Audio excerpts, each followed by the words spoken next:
Hi, episode 2 of the Design Diary, and today I wanted to show you a full turn of Mykeria being played. I'm going to provide voiceover for everything that's going on, so you can understand how the game is played and what kind of actions are available to the players, but since that's going to take us around 10 minutes or so, I just wanted to keep this introduction short, so let's jump right into it.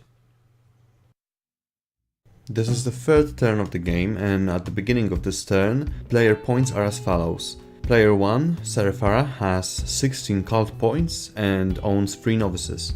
Player 2, Namredil, has 21 cult points, 1 acolyte and 1 priest. Player 3, playing Boguhar, has 22 cult points and 5 novices, while player 4, playing Rakaros, has 13 cult points, 4 novices and an acolyte.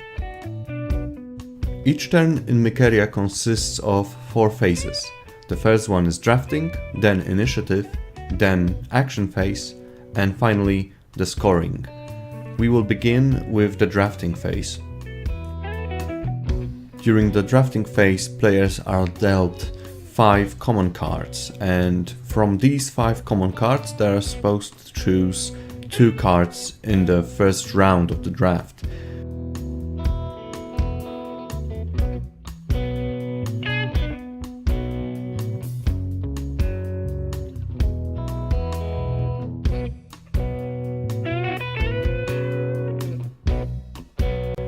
From these 2 cards, one of them is going to be set aside for the final round of the game, the 5th round, when the drafting phase is skipped and instead you take the cards set aside over the other turns of the game and play with those. And the second card the players are going to set aside is going to be for the current turn. The remaining 3 cards are passed to the left so that another player who receives those 3 cards can pick one of them and pass the other 2 around the table, and so on. The cards now picked are picked for this current round. Only the first card in each drafting phase is picked for the final turn of the game. This entire process reduces the randomness of the draw and allows the players to figure out some kind of strategy for the upcoming turn. Sometimes the cards you're going to be dealt aren't going to be very good, but you can always count on somebody passing on a card that you will find useful. Once the drafting phase is over, the initiative phase can begin. During the initiative phase, the players pick one of their god cards.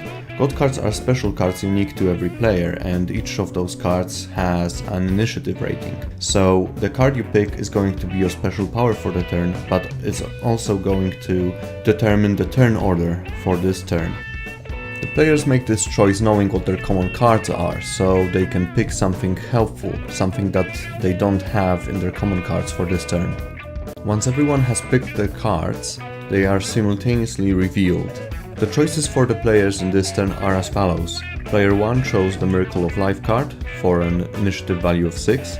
Player 2 chose a Zeal, initiative value 2. Player 3 chose Glory to Boguhar, which has an initiative value of 5. And player 4 chose Oracle, which has an initiative value of 6. The choices of players 1 and 4 led to a 2-way tie, and this tie has to be resolved. Players pick one of the remaining god cards at random and compare those numbers again. The highest number wins. The final turn order is player 1, then player 4, followed by player 3, and ending with player 2. Player 1 starts with playing his Miracle of Life card to gain 2 followers. Then, player 4 plays the Flourishing Religion card to do the same.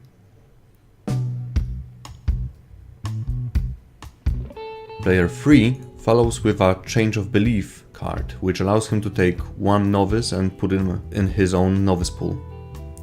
And finally, player 2 plays the Flourishing Religion card to take another 2 followers from the pool.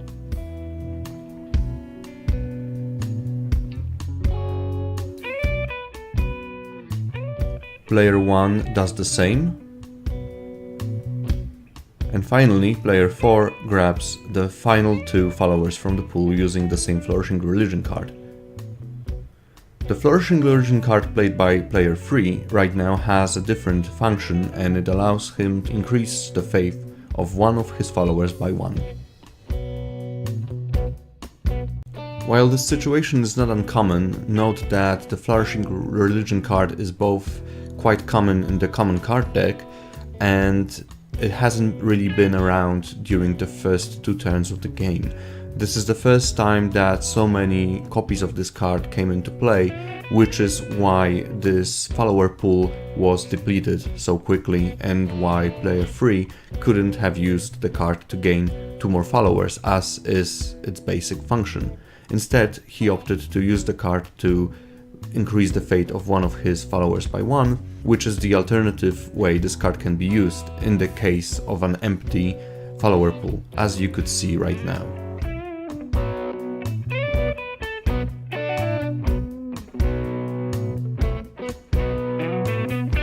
The game resumes, and now player 2 uses an Strengthening the Fate card to increase the fate of a chosen follower by 1.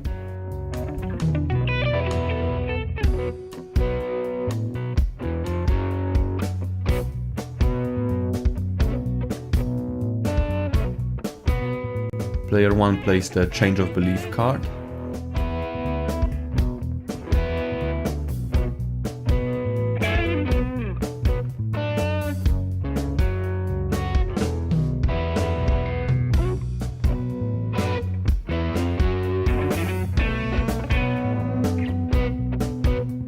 And player 4 plays the Small Faith card.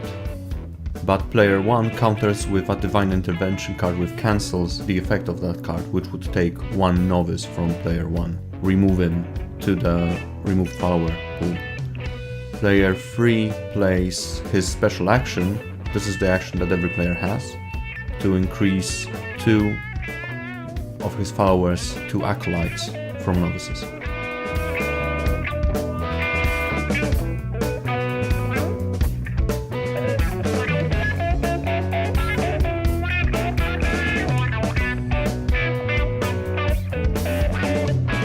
Player 2 plays the Loss of Faith card, which can decrease the faith of a single follower by 1, and chooses to do so to player 3's acolyte.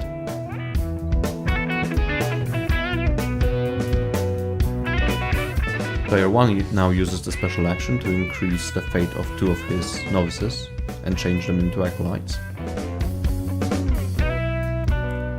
And so does player 4.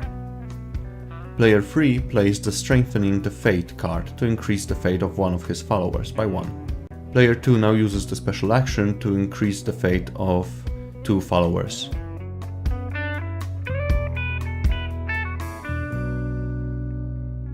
Player 1 uses a second card to gain cult points instead of using it as per its normal function, which would be to remove a single acolyte.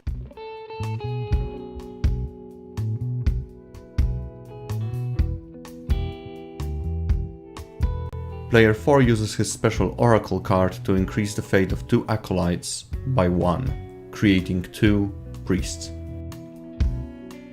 Player 3 plays the Act of Faith card for cult points and gains 3 of them.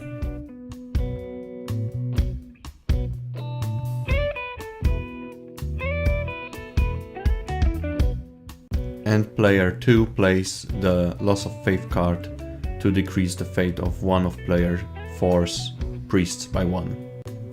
Player 1 is now out of actions, so he is forced to pass for this turn. He would normally play 1 more action, but he already spent the Divine Intervention card out of turn, which is why his action pool is 1 short.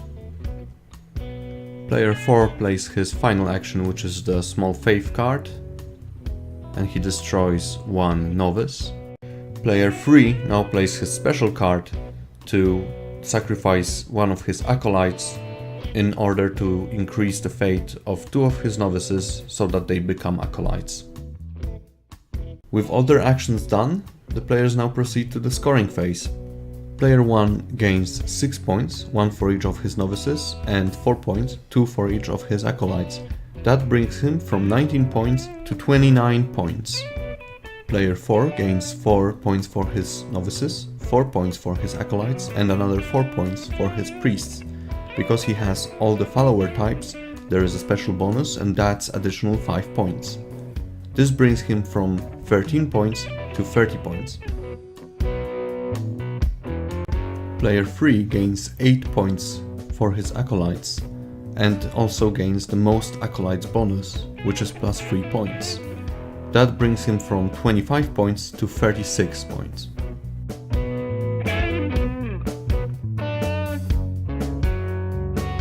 Finally, player 2 gains 4 points for her acolytes and 8 points for her priests, with a bonus for most priests plus 4 points. That brings her from 21 points to 37 points.